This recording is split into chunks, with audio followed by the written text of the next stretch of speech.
More now on Syria, and in other developments, the UN's envoy to Syria is heading to Iran after holding meetings in Turkey.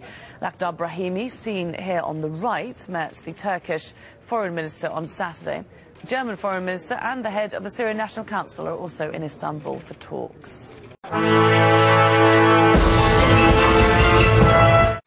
Turkey is stepping up its threats against Syria. The Turkish foreign minister was clear his country will not hesitate to use force if provoked again. Turkey's retaliation was inevitable in terms of self-defense and deterrence.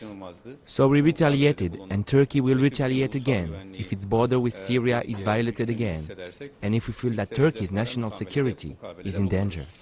It's the second week of tit-for-tat gunfire and shelling between the two countries after a Syrian mortar killed 5 Turkish civilians in the border town of Ashakale. On Saturday, both countries bolstered their military presence along the 900-kilometer border. With tensions rising on the ground, Turkey also stepped up its criticism of China and Russia, who are blocking tougher sanctions against their Syrian ally. If we leave the issue to the vote of 1 or 2 members of the Permanent 5 at the United Nations, then the aftermath of Syria will be hazardous, and humanity will write it down in history as unforgivable.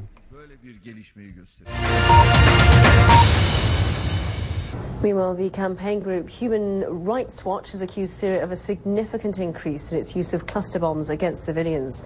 It says it's monitored online videos purported to show up to 20 cluster bomb strikes across Syria in the past week. Syria has not joined 100 other countries which have banned the use of cluster bombs.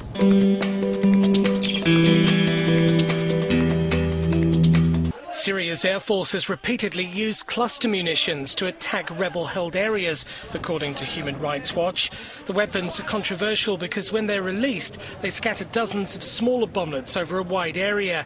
Syrian activists have posted several videos showing bomb remnants which they claim have been dropped by regime helicopters. We believe that the Syrian government should immediately stop using these unacceptably dangerous weapons. The cluster munitions that you can see in the videos are RBK-250, which is a Soviet-made cluster munition. It's obviously quite old. We are not quite sure how it ended up in Syria, but it's particularly dangerous because old munitions are less likely to detonate on impact, and as a result, the duds that are left on the ground remain dangerous for civilians and kids for weeks, months, and sometimes years. Activists say cluster bomb remnants were found in several towns in Idlib province and around Homs.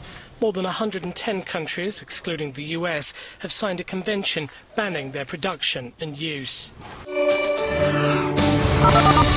In Syria on Saturday, intense fighting in and around Ma'arat Nu'man. That's that key, that strategic town along the highway that links Aleppo to Damascus. It's a vital supply line. Now, opposition activists reported that throughout the day, Syrian government forces had been involved in heavy clashes with rebel Free Syrian Army members as the Syrian government attempts to retake that town from rebels that had captured it last week. Also in Ma'arat Nu'man, heavy shelling reported throughout the day. Opposition activists saying that Syrian warplanes had been dropping bombs on the city all day, also in an attempt to recapture it. One amateur video posted online purports to show a warplane as it's dropping at least 2 bombs on that city. It's just a few seconds later that you see a huge plume of smoke in the distance.